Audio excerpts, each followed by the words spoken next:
तो hello students, मैं आपका फ्रेंड्स और एक बार और मैं आपका 12 क्लासेस का बिहार बोर्ड का 12 क्लासेस का जो थर्ड पोएम है, यहाँ पे देख सकते हैं कि now the leaves are falling fast, इसको लेकर हम हाजिर हैं। स्टूडेंट्स, ये बहुत ही इम्पॉर्टेंट पोएम है। आप देखना कि ये जो कवि हैं W.H. ऑडेन साहब 20वीं सदी में ये कविता कंपोज करते हैं, लेकिन ऐसा लगता है कि ये घटनाएं अभी घट रही है। उनकी क्या मतलब उन लोगों का थॉट था। लेकिन इस पोएम को पढ़ने से पहले एक छोटा इनके जीवनी पर प्रकाश डाल लेंगे W.H. ऑडेन साहब का। तो और फ्रेंड्स मैं बताते चलूँ कि W.H. ऑडेन यानी पूरा नाम है इनका व्हिस्टन हग ऑडेन, और इनका जो जन्म होता है, जन्म 21 फरवरी 1907 को, और मृत्यु जो होता है ये 29 सितंबर 1973 को। और ऑडेन साहब एक बहुमुखी प्रतिभा के कवि थे। हाँ, केवल कवि नहीं थे बल्कि अनुवादक भी थे और एडिटर भी थे। ऑडेन साहब चूँकि आप जानते भी हैं, इनको पुलिट्जर प्राइज़ से नवाजा गया 1948 में। 1948 में इनको पुलिट्जर प्राइज़ दी गई। जो पुलिट्जर प्राइज़ का स्टार्ट 1917 ईस्वी में किया गया था और इनको 1948 में ये अवार्ड से सम्मानित किया गया। ऑडेन साहब में एक और था कि इन्होंने अपने पोएम्स में ज़्यादातर आर्चिक वर्ड्स यानी प्राचीन शब्दों का इस्तेमाल ज़्यादा किया करते थे, इसीलिए इनको पोएम का समझना थोड़ा कठिन बन जाता था। सबके लिए ये आसान नहीं होता था। और मैं बताते चलूँ कि सेकेंड वर्ल्ड वॉर यानी द्वितीय विश्व युद्ध 1939 में स्टार्ट हुआ। उसी समय W.H. ऑडेन साहब इंग्लैंड को छोड़कर ये जाकर USA में सेटल हो जाते हैं। इसीलिए देखा जाए तो ऑडेन साहब के जो कविता है दो पार्ट्स में बढ़ जाता है। एक वह पार्ट्स जो इंग्लैंड में रहकर कविताओं को कंपोज करते हैं, तो उनका एक पहला चरण होता है। लेकिन जैसे 1939 में जाकर ये अमेरिका में सेटल होते हैं, तो वहाँ भी बहुत सारे कविताओं का कंपोज करते हैं, तो दूसरा चरण हो जाता है। यानी ये दो फेज़ों में बढ़ जाता है। लेकिन ये जो today we are studying the poem now leaves are falling fast, definitely it is very important for everybody. इस कविता में ऑडेन साहब ये दिखाने की कोशिश कर रहे हैं कि आज का मानव किस तरह आकांक्षाएं, इच्छाएं जब पूरा नहीं होती है और पूरा करने के लिए किस तरह वह निराश ही रहते हैं और किस तरह मौत के आगोश में जा रहे हैं। तो निश्चित रूप से हम देख भी रहे हैं। तो सीधे विदाउट डिले सीधे हम चलते हैं इनके पोएम पे। तो यहाँ पे फ्रेंड्स आप देख सकते हैं कि now the leaves are falling fast. तो यहाँ पे देखिए लीफ। स्टूडेंट्स, लीव का मतलब होता है, आप जानते हैं लीफ से बनता है। चूँकि लीफ माने पत्ता, इसको जब प्लुरल हम बनाते हैं तो एफ को भी में बदल कर यस लीव्स पत्ते। नाउ मतलब अब होता है, फॉलिंग मतलब गिरना, फास्ट मतलब तेजी, यानी अब पत्ते तेजी से गिर रहे हैं। ऐसे तो पत्ता पे सूख रहे हैं, लेकिन यहाँ पे ऑडेन साहब दिखा रहे हैं कि अब मौत तेजी से हो रहे हैं। और क्या बात है, आज जो हम लोग ये कोरोना काल से गुजर रहे हैं, इसमें आप देख रहे हैं कि मौत कितने तेजी से हो रहे हैं। और ये भी देख रहे हैं कि क्या कारण है। क्या बहुत ही विडंबना है, बहुत। ये देखिए, ये एक्चुअली क्या है, इसको हम मास्क कहते हैं। क्या कहते हैं हम लोग इसको? मास्क। लेकिन हम एक तरह का इसको हम लोग चूँकि ग्रामीण क्षेत्र में इसको जाब भी बोलते हैं, और पहले यही जाब जानवरों को लगाया जाता था। लेकिन आज क्या वजह है कि ये जाब इंसान पहन रहे हैं? चूँकि हमारी जो फितरत है, देखने में तो हम मानव हैं, लेकिन हमारे अंदर इतना द्वेष, घृणा, नफरत, इतनी इच्छाएं बढ़ गई है कि डेफिनेटली हम अब मानव नहीं रह गए हैं। केवल तन मानव को दिखता है, लेकिन पूरा हमारा सिस्टम जानवर का हो गया है। इसीलिए आज मास्क जिसको जाब लगाना पड़ रहा है। तो आज के दौर में ये आर्डेन साहब का जो पोएम है बहुत ही सटीक बैठ रहा है। तो चले देखते हैं। तो यहाँ पे कह रहे हैं कि अब पत्ते तेजी से गिर रहे हैं, मीन्स क्या? अब मौत तेजी से हो रहे हैं। यहाँ पे देखिए, now the leaves are falling fast. अब पत्ते तेजी से गिर रहे हैं, मतलब अब मौत तेजी से हो रहा है। नर्सेस फ्लावर, नर्सेस मतलब क्या होता है? एक नर्स होता है, भर मतलब सेवा करना, और एक नर्स मतलब छोटे छोटे पौधे, फ्लावर्स, पौधे, नर्सेस फ्लावर, छोटे छोटे पौधे, नॉट में नहीं, लास्ट मतलब टिकेंगे, है ना जी। अब छोटे छोटे जो पौधे हैं, बड़े पौधे के आजू बाजू छोटे पौधे हैं, वो नहीं टिकेंगे, है ना, मतलब वो भी खत्म हो जाएंगे। Nurses to grave are gone, nurses, फिर यहाँ पे छोटे छोटे पौधे, ग्रेव का मतलब होता है कब्र, आर गॉन, ये छोटे पौधे ना कब्र की ओर जाते हैं, यानी कब्र की ओर जा रहे हैं। एंड और द प्रांस का मतलब होता है छोटे बच्चे, 3 पहिया गाड़ी होता है जो चलने में इस्तेमाल करते हैं, उस गाड़ी का यहाँ पे लेने के क्या है, यहाँ पे कवि का आर गो रोलिंग, यानी वो गाड़ी अब लुढ़कते जा रहा है, लुढ़कते जा रहा है। मीन्स यहाँ पे आर्डेन साहब बहुत ही गजब का मतलब अपनी पोएम के माध्यम से संदेश देना चाह रहे हैं कि अब पत्ते तेजी से गिर रहे हैं, मतलब अब मौत तेजी से हो रहे हैं। आप देख भी सकते हैं इस कोरोना के दौर में बहुत जल्दी मौत हो रहे हैं। और क्यों यहाँ पे भी देख रहे हैं कि नर्सेस फ्लावर्स, यानी जब बड़े पौधे के आजू बाजू छोटे पौधे तो भी नहीं बचेंगे। डेफिनेटली लोग कहते हैं ना, जब पिल्लर गिर जाएंगे, जब खंभा ही गिर जाएगा तो आजू बाजू छोड़ वो भी गिर जाएंगे, वो भी नहीं बचेंगे, अतः छोटे छोटे पौधे भी नहीं टिकेंगे। और ऐसे लगते हैं कि वो छोटे छोटे पौधे ग्रेव की तरफ जा रहे हैं, कब्र की तरफ जा रहे हैं। रियली आज हमारी अंदर इतनी इच्छा, इतनी चाहत बढ़ गई है ना, सभी लोग बिल्कुल उदास है, सैडनेस है। आज वर्ल्ड के सबसे धनी व्यक्ति अगर बिल गेट्स साहब से भी पूछा जाए क्या आप संतुष्ट हैं, वो भी कहेंगे मेरी अभी इच्छाओं की पूर्ति नहीं हुई है, मेरी तो इच्छा है कि पूरी वर्ल्ड के गांव-गांव में एक फैक्ट्री लग जाए। तो उस जैसे शख्सियत जब अपनी उनकी इच्छा पूर्ति नहीं हुई तो हम किस खैत की मूल्य हैं। यहाँ पे कवि का बताने का रीजंस है कि हम अपनी आकांक्षाएं में, इच्छाओं में इतने लिप्त हो गए हैं कि हमेशा ही सैडनेस, हमेशा ही उदास रहते हैं, और यही उदासी हमको मौत की तरफ ले जा रही है। और यहाँ पे वही चीज़ें हैं कि एंड द प्रांस और गॉन, और बच्चे की जो गाड़ियाँ ऐसा लग रहा है कि लुढ़क रहे हैं। रियली बात है, वो लुढ़क रहे हैं, वो हमको दिख रहा है। तो यहाँ तो समझ गए। आगे देखते हैं, अब सेकेंड स्टेंजा में आते हैं। यहाँ पे कहते हैं विस्परिंग नेबर्स। अब दोनों को अलग निकालेंगे तो विस्परिंग का मतलब होता है कानफूसी करना, और नेबर्स मतलब होता है पड़ोसी। बट यहाँ पे विस्परिंग नेबर्स का मतलब होता है यमदूत। मैं संजय शब्द दे, यमदूत कौन होते हैं? जो आपके रूह को कब्ज करते हैं। जो लोग कहते हैं कि जब मरते हैं तो आपका रूह निकल जाता है, तो रूह निकालते हैं, उन्हीं को यमदूत बोलते हैं, विस्परिंग नेबर्स कहते हैं।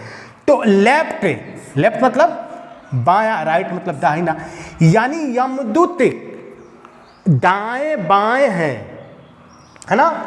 प्लग का मतलब तोड़ना के अर्थ में, छीनना के असमय, छीनते हैं, तोड़ते हैं, फ्रॉम द रियल डिलाइट, यानी प्लॉगस वो हमारी असली खुशियाँ को छीन लेते हैं, रियल डिलाइट, है ना।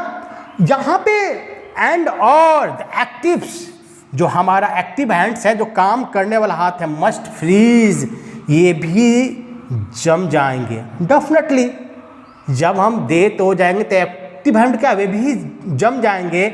लॉनली मतलब अकेला, और सेपरेट मतलब अलग, नी मतलब घुटना। ये अकेले जो हमारे जो हैंड्स है वो घुटने पे आ जाएंगे। यहाँ पे सेकेंड्स मतलब स्टेंजा में कभी बताने की कोशिश कर रहे हैं विस्परिंग नेबर्स, यानी आज के लाइफ में देखा जाए तो आजू बाजू हमारे जो है यमदूत खड़े हैं। यानी आजू बाजू लोग आज ऐसे लोग खड़े हैं जो हमारे खुशियाँ को छीनने के लिए तैयार हैं। रियल लाइफ में आज 21वीं सदी में देखा जाए तो क्या है, डेफिनेटली आज हम क्या होते हैं, किसी की तरक्की किसी की प्रोग्रेस से कोई खुश नहीं है, बल्कि कैसे उनको चोट पहुंचाने के लिए प्रयासरत है, कैसे इनको चोट पहुंचा दे कि और ये पीछे चले जाए। यानी यहाँ पे ये भी कह रहे हैं कि यमदूत आजू बाजू खड़े हैं काहे के लिए, हमारे रियल डिलाइट को छीनने के लिए। और वही है कि आज के दौर में देखना कि हम जब किसी क्षेत्रों में तरक्की करते आगे जाते हैं तो बहुत कम ही लोग हैं कि सराहना करते हैं, बड़ाई करते हैं। ज़्यादा तो लोग हैं कि पैर को खींचने वाले, कैसे इनकी खुशियाँ को खींच ले, न जाने उनको क्या मिलता है। उन लोगों को दूसरे के गम में ही उनको खुशियाँ मिलती है, दूसरे की खुशियाँ में उनको खुशियाँ नहीं मिलती है। और आज ये 20वीं सदी की लिखी हुई कविता आज 21वीं सदी में ऐसा लग रहा है कि ये घट रहे हैं। इसलिए यहाँ पे कवि कह रहे हैं कि देखिए ये यमदूत आजू बाजू अगल बगल दाएं बाएं खड़े हैं हमारी रियल डिलाइट को छीनने के लिए। और सही बात, जब हम डेथ करते हैं तो हमारे एक्टिव हैंड भी फ्रीज हो जाते हैं और ऐसे लगता है लॉनली अकेला, ऑन सेपरेट अलग हो जाते हैं, नहीं ये घुटने के पास आकर टिक जाते हैं। तो बहुत ही सटीक आज के दौर में ये ऑडेंस साहब का कविता आज बैठ रहा है। तो फिर आगे देखते हैं अगला स्टेंजा में कवि क्या कह रहे हैं। स्टूडेंट्स अब आते हैं थर्ड स्टेंजा में। यहाँ पे कहते हैं dead in 100 at the back, follow wooden in our track, arms raised stiffly to reprove in false attitudes of love. Dead मतलब मृत, 100 मतलब सैकड़ों, बैक मतलब पीछे, यानी सैकड़ों पीछे लाशें हैं। फॉलो अनुसरण करना, वुडन मतलब लकड़ी का, आवर मतलब हमारा, ट्रैक मतलब रास्ता। यानी यहाँ पे कह रहे हैं कि सैकड़ों पीछे सैकड़ों मरे पड़े हैं और मार्ग में 100 की जो ये मार्ग में जो है रास्ते में देखा जाए, मार्ग में जो है 100 की पेटियां है रास्ते में, है ना। आर्म्स रेज स्टीफली टू रिप्रूव्स, और जो बाहें हैं उठाए हैं स्टीफली कठिनाई से, रिप्रूव्स ललकार रहे हैं, मतलब आर्म मतलब बाहें, रेज में उठाना, स्टीफली मतलब कठिन रास्ता, रिप्रूव मतलब एक तरह का ललकारना। मीन यहाँ पे बाधा है मार्ग में रोकने को, ये मार्ग में जो है ना बाधा रोकने का है। इन फॉल्स एटीट्यूड्स मतलब झूठा, ये झूठा एटीट्यूड्स, ये लव प्यार का झूठा एक एटीट्यूड, प्यार का एक झूठा एक रस्म। तो फ्रेंड्स यहाँ पे ये कह रहे हैं ऑडेंस साहब कि रास्तों में पीछे देखते हैं तो सैकड़ों लाशें हैं, बड़े पड़े हैं, और हम क्या देखते हैं कि सभी लोग एक बिल्कुल ताबूत में लकड़ी के बक्स में दम पड़े हैं और रास्ते में पूरी एक बाधा है और सभी ये झूठे प्यार में, ये एटीट्यूड्स फॉल्स एटीट्यूड्स में हैं। यानी सभी लोग झूठे प्यार में ही पड़े हैं और जिसके कारण है कि सभी लोग एक बिल्कुल क्या होते हैं ना, एक रास्ते में सैकड़ों लाशें दिखाई देती है, लगता है ट्रैक पे वही चीज़ है। इसका फैक्टर्स है कि हमारे अंदर जो लव है वो बिल्कुल झूठा एटीट्यूड्स बन गया है, हमारे अंदर जो रियल्स लव है वो कहीं ना कहीं ख़त्म हो चुका है। इसीलिए ये सिचुएशंस पैदा हुआ है, ऑडेंस साहब बताने की कोशिश कर रहे हैं। आगे देखते हैं अगला सेंटेंस में, स्टार्विंग भूखे मरना, लीफ मैंने पत्ता, लेस जो मॉर्फिन से इसको उल्टा कर देता है यानी पत्ताहीन, है ना, पत्ताहीन। अब जंगल जो है पत्ताहीन हो गए हैं, स्टार्विंग्स, है ना। ट्रॉल्स दैत्य राक्षस, रन दौड़ते हैं, स्कॉल्डिंग फॉर देयर फूड्स अपने भोजन के लिए चिल्लाते हैं, दौड़ते हैं। एंड और नाइटिंगल्स बुलबुल इज डम, ऐसा लगता है कि ये बुलबुल डम है, मतलब दम गूंगे बन गए हैं। एंड जान लो कि एंजिल मतलब ये एंजिल कोई देवदूत नहीं आएंगे। तो अगला स्टेंजा में ऑडियंस साहब बोल रहे हैं कि starving through the leafless woods, यानी पर्णहित यानी पत्ताहीन जंगल में लोग भूखे दम दौड़ रहे हैं। ट्रॉल्स रन्स, दैत्य मतलब कि दम दौड़ रहे, स्कॉल्डिंग फॉर देयर फूड, दैत्य जो है अपने भोजन के लिए चिल्ला रही हैं, दौड़ रहे हैं। और नाइटिंगल्स गूंगे हैं और रियल में कह रहे हैं कि कोई एंजल्स देवदूत इसको रोकने नहीं आएंगे। यानी सिंपल से मीनिंग है, ऑडियंस आप बताने की कोशिश कर रहे हैं कैसे सिचुएशन दिखाई दे रहे हैं भाई। ऐसा लग रहा है कि दम लोग तड़प रहे हैं भोजन के लिए, दैत्य जो है अलग ही दम मतलब कि राक्षस हमको पीछा कर रहा है। और आज आलम यह है कि जो अच्छे लोग हैं बिल्कुल चुप हैं, नाइटिंगल्स ऐसे लगते हैं गूंगे हो गए हैं। तो ये जान लो, अच्छे लोग जब सिस्टम में कोई भी कंट्रीज में स्टेट में अच्छे लोग जब बोलना बंद कर देते हैं, वहीं से समस्या उत्पन्न हो जाती है। आज हम समाज में देख रहे हैं अच्छे आदमी दम बोलना बंद कर दिए हैं कि कोई कुछ मुझे कह देगा तो प्रॉब्लम क्रिएट हो जाएगा। अगर अच्छे लोग जिस कंट्रीज में नेशन में अच्छे लोग बोलना बंद कर देते हैं, समझना कि बहुत बड़ी समस्या आने वाली है। और यहाँ पर कह के जब बुलबुल गूंगे हैं तो इसका मतलब कि देवदूत बचाने थोड़ी आएंगे, हम ही बचाएंगे। और कोई भगवान गॉड नहीं आएंगे सिस्टम को बचाने के लिए, हमको ही बचाना पड़ेगा। यानी अच्छे लोगों को भी आकर बोलना पड़ेगा, तब हम सिस्टम को इम्प्रूव कर सकते हैं। कोल्ड मतलब ठंडा, इम्पॉसिबल मतलब असंभव, अहेड मतलब सामने। तो ठंडा असंभव सामने है, बट लिस्ट द माउंटेन्स यानी लवली हेड्स, यानी जो प्यारी प्यारी पर्वत की जो ये सूची है, श्रृंखला है, कुछ जिसका वाइट वाटरफॉल यानी जो उजला जो झरना है, कुड ब्लेस जो झरना गिरता है, वो कुड ब्लेस जो आशीर्वाद हो सकता है, एक हमारी राहत हो सकती है। ऐसे तो ट्रैवलर्स यात्री का इन देयर लास्ट डिस्ट्रेस, यात्री जो है अंतिम उसकी पड़ाव तो लास्ट डिस्ट्रेस यानी डेथ ही है, मौत है। तो यहाँ पे डिफ़िकल्ट वर्ड्स तो सब देख ही रहे हैं कि लिस्ट ऑफ माउंटेन मतलब ये पर्वतों की सूची, लवली मतलब कि प्यारा, इम्पॉसिबल असंभव, कोल्ड ठंडा, हेड मतलब सामने, हुज मतलब जिसका, वाटरफॉल मतलब क्या होता है झरना, वाइट वाटरफॉल मतलब उजला जो झरना, ब्लेस मतलब आशीर्वाद देना, और ट्रैवलर मतलब यात्री, लास्ट डिस्ट्रेस का मतलब अंतिम यात्रा यानी डेथ यानी मृत्यु।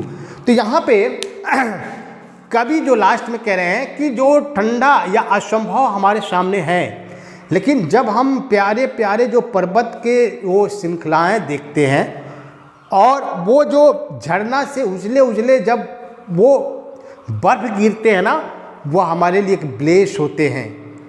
ऐसे वो ब्लेस होते हैं, हमारे अंदर एक चाहत जगती है। नहीं तो ऐसे तो एक यात्री का डेफिनेटली ट्रैवलर्स का जो अंतिम एक दौर है उसका तो लास्ट डिस्ट्रेस होती है, यानी उसका अंतिम पड़ाव तो मौत ही होता है। यहाँ पे अडेन साहब के कहने के मीनिंग है कि इस जीवन इस लाइफ में भी आशा के किरण है, और बहुत ऐसी नेचर्स में चीज़ है जिसको देखकर हमारे अंदर आशा की किरण जग सकती है। अदरवाइज तो सिस्टम है कि यात्री है, हम लोग तो यात्री हैं, तो डेफिनेटली अंत में तो हमको डेथ करना है, लेकिन आशा के किरण से प्राकृतिक कुछ नज़ारे से भी अपने आप को हम खुश रख सकते हैं और अपने आप को अच्छा कर सकते हैं। तो स्टूडेंट्स, आपने देखा कि आर्डेन साहब ने कितने अच्छे इस कविता में ये आज के दौर से सटीक बैठ रहा है। और निश्चित रूप से हम चाहे हमारी जितनी भी विशेष हैं, हम इच्छाओं को उतना ना फैला देते कि हमेशा दुखी रहे। हाँ, इच्छा भी जरूरी है, लेकिन हमारी जितनी भी सोर्स ऑफ इनकम है उतने में सेटिस्फाइड रहें। अगर हम संतुष्ट रहेंगे तो शायद हम एक अच्छे ज़िंदगी को जी सकते हैं। नहीं तो अगर आज तो देखा जाता है कि अब हम 20,000 महीना में कमाते हैं, हम कंपेयर 1 लाख से करेंगे तो हमेशा दुखी रहेंगे। हम 20,000 हैं तो डेफिनेटली जो नीचे वाले 10,000 कमा रहे हैं उससे हम कंपेयर करेंगे तो शायद हम बहुत संपन्न रह सकते हैं। तो मैं समझता हूँ ये पोएम बहुत ही अच्छा लगा होगा, और फिर मिलते हैं अगले पोएम में। तब तक के लिए शुक्रिया।